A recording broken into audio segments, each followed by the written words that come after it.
నిర్ణయం తీసుకుంది. మంత్రి కొండా సురేఖ ఓఎస్డీని తొలగించింది. కాలుష్య నియంత్రణ బోర్డులో ఒప్పంద ఉద్యోగ ఓఎస్డీ సుమంత్ కొనసాగుతున్నారు. పరిపాలనా కారణాలతో సుమంత్ తొలగిస్తున్నట్టు పిసిబి మంగళవారం ఉత్తర్వులు జారీ చేసింది. కాగా మంత్రులు పొంగులేటి శ్రీనివాసరెడ్డి, కొండా సురేఖ మధ్య మేడారం ఆలయ టెండర్ల వార్ నడుస్తుంది. మంత్రి పొంగులేటిపై సీఎం రేవంత్ రెడ్డికి కొండా సురేఖ ఫిర్యాదు చేశారు. మేడారం టెండర్ లో ఇన్ఛార్జ్ మంత్రి పొంగులేటి జోక్యం చేసుకుంటున్నారని ఆరోపించారు. దేవాదాయ శాఖకు చెందిన 71 కోట్ల టెండర్ ను తన మనిషికి ఇప్పించుకునేందుకు పొంగులేటి ప్రయత్నం చేస్తున్నారంటూ కొండా సురేఖ విమర్శించారు. అయితే మంత్రుల మధ్య వివాదానికి ఓఎస్డీ సుమంతే కారణమని, అందుకని అతన్ని తొలగించారని ప్రచారం జరుగుతుంది. ప్రధానంగా కొండా సురేఖ, పొంగులేటి శ్రీనివాసరెడ్డి మధ్య వివాదం నడుస్తుంది. ఓవరాల్ గా తెలంగాణ కేబినెట్ లో సీఎం రేవంత్ రెడ్డి కేబినెట్ లో మంత్రుల మధ్య విభేదాలు కొనసాగుతున్నాయి. పలు రకాల ఆరోపణలు వస్తున్నాయి.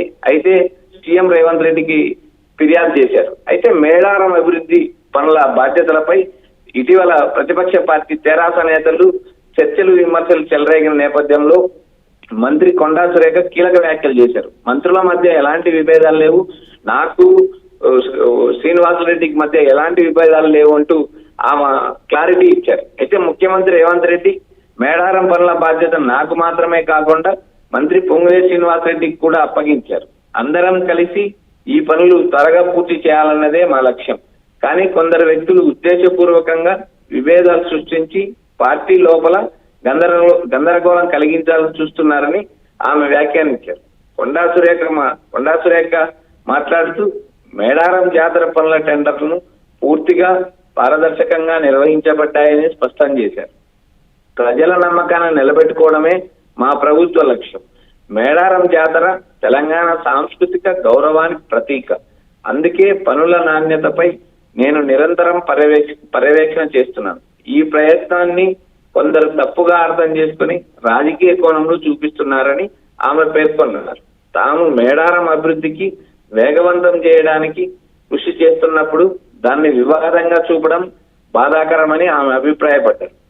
అయితే ఇటీవల కొంతమంది వ్యక్తులు తమకు సంబంధం లేని అంశాలను కూడా వివాదాలకు మార్చుతున్నారని ఆవేదన వ్యక్తం చేశారు. హీరో నాగార్జున కుటుంబ వ్యవహారంలో కూడా కొందరు అనవసరంగా తన పేరును లాగారంటూ ఆమె ఆవేదన వ్యక్తం చేశారు. నిరాధారణ ప్రచారాలు సీరియస్ గా తీసుకోవాలి, రాజకీయంగా ఎదగాలనే ఉద్దేశంతో కొందరు రెడ్లు సమాజంలో తమ ఆధిపత్యాన్ని దెబ్బతీయాలని వ్యాఖ్యానిస్తున్నారు. పార్టీ శ్రేయస్సే తమకు ముఖ్యమని అపోహలు సృష్టించే వారిని ప్రజలు గుర్తించి తిరస్కరించాలని కొండా సురేఖ హితవు పలికారు.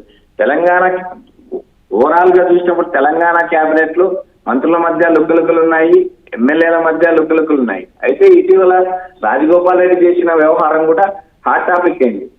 మునుగోడు నియోజకవర్గంలో ఏదైతే బ్రాందీ షాపుల యజమానులు సాయంత్రం 4 గంటల నుంచి రాత్రి 9 గంటల వరకు మద్యం అమ్ముకోవాలని ఆయన సూచించారు. నాకు ప్రజల శ్రేయస్సే ముఖ్యం, నా మునుగోడు నియోజకవర్గం ముఖ్యమంటూ ఆయన ఇటీవల వ్యాఖ్యానించడం జరిగింది. ఓవరాల్ గా చూసుకున్నప్పుడు తెలంగాణ కేబినెట్ లో అటు మంత్రుల మధ్య ఇటు ఎమ్మెల్యేల మధ్య సఖ్యత లేదు, ఒకరిపై ఒకరు ఫిర్యాదు చేసుకుంటున్నారు. అయితే ఇన్ఛార్జ్ మీనాక్షి నటరాజన్ రాహుల్ గాంధీ మనిషిగా ఉన్నా కూడా తెలంగాణ కేబినెట్ లో ఉన్న మంత్రుల మధ్య లొల్లి నడుస్తుంది, ఎమ్మెల్యేల మధ్య నడుస్తుంది. ఇటు జడ్చర్ల ఎమ్మెల్యే వ్యవహారం కూడా తీవ్ర వివాదాలకు దారితీస్తుంది. అయితే ఇటీవల ఎర్రశేఖర్ ను కాంగ్రెస్ పార్టీలోకి తీసుకుంటారనే ఉద్దేశంతో ఆయన చేసిన వ్యాఖ్యలు కూడా కలకలం రేపాయి. ఓవరాల్గా తెలంగాణ కాంగ్రెస్ గవర్నమెంట్ చూసినప్పుడు వివాదాలు నడుస్తూనే ఉన్నాయి. కాంగ్రెస్ లో కొత్త రాజకీయ చిచ్చు మొదలైంది. మంత్రి కొండా సురేఖ మరియు కేబినెట్ సెక్రటరీ పొంగులేటి శ్రీనివాసరెడ్డి మధ్య జరుగుతున్న విభేదాలు అటు పార్టీకి కూడా తలనొప్పిగా మారాయి. వరంగల్ జిల్లా రాజకీయ సమీకరణాలలో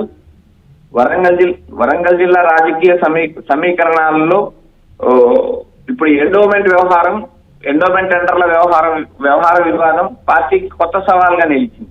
ఏదైతే కొండా సురేఖ 71 కోట్ల విలువైన టెండర్ లో పొంగులేటి జోక్యం చేసుకుంటారని ఆరోపించారు. ఈ విషయాలు హైకమాండ్ దృష్టికి తీసుకెళ్లారు. అయితే రేవంత్ రెడ్డి, ఏఐసీ అధ్యక్షుడు ఖర్గే మీనాక్షి నటరాజన్లకు లేఖ రాశారు.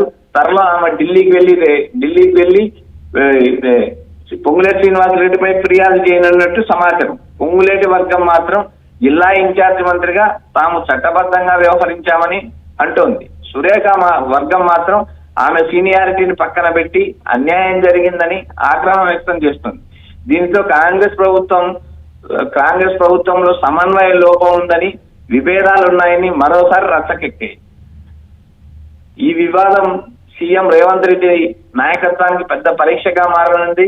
ఆయన ఈ సమస్యకి ఎలా పరిష్కారం చూపుతారో, తెలంగాణ భవిష్యత్తును ఎలా తీసుకెళ్తారో అనేది మంత్రుల మధ్య చర్చ నడుస్తుంది. అంతేకాకుండా కొండా సురేఖ ఒక సామాజిక వర్గాన్ని టార్గెట్ చేసింది, రెడ్లు కుట్ర చేస్తున్నారంటూ ఆమె వ్యాఖ్యలు చేయడం అటు కాంగ్రెస్ పార్టీలో కలకలం రేపింది. ఒక కులాన్ని టార్గెట్ చేయడం అనేది కరెక్ట్ కాదంటూ ఆమెపై విమర్శలు వస్తుంది.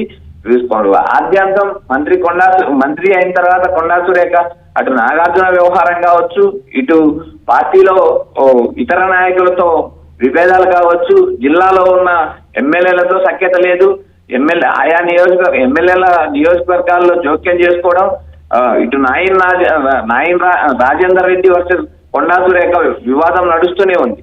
ఇటు మంత్రులతోనూ అటు ఎమ్మెల్యేలతోనూ ఆమె విభేదాలు కొనసాగిస్తున్నారు. అయితే కొండా సురేఖ చేసిన వ్యాఖ్యలు చూసినప్పుడు మా ఆధిపత్యాన్ని దెబ్బతీయాలని కొంతమంది రెడ్లు లాబింగ్ చేస్తున్నారు. ఢిల్లీ, హైదరాబాద్ లో లాబింగ్ చేయాల్సిన అవసరం నాకు లేదు. మేడారం పనులు వేగంగా జరగాలనేదే మా ప్రభుత్వ ఆలోచన. మంత్రిగా నాకు, నా కార్యదర్శికి ప్రతి విషయము నోటీసులో ఉండాలనేదే నా ఉద్దేశం. కొంతమంది రెడ్డి నాయకులు నా మీద కుట్ర చేస్తున్నారు, ప్రభుత్వంలో లాబింగ్ చేస్తున్నారు, నేను ఏ పని చేసినా వివాదం చేయాలనుకుంటున్నారని ఆమె ఆవేదన చెందారు. అయితే ఇప్పటికే పొంగులేటి శ్రీనివాసరెడ్డిపై రేవంత్ రెడ్డికి ఫిర్యాదు చేశారు. మేడారం టెండర్లలో మంత్రి పొంగులేటి జోక్యం చేసుకుని 71 కోట్ల టెండర్లను తన మనుషులకు ఇప్పిస్తున్నాడని కొండా సురేఖ ఫిర్యాదులో పేర్కొన్నారు. తన దేవాదాయ శాఖలో పొంగులేటి శ్రీనివాసరెడ్డి పెత్తనం ఏంటంటూ ఆమె అసంతృప్తి వ్యక్తం చేశారు.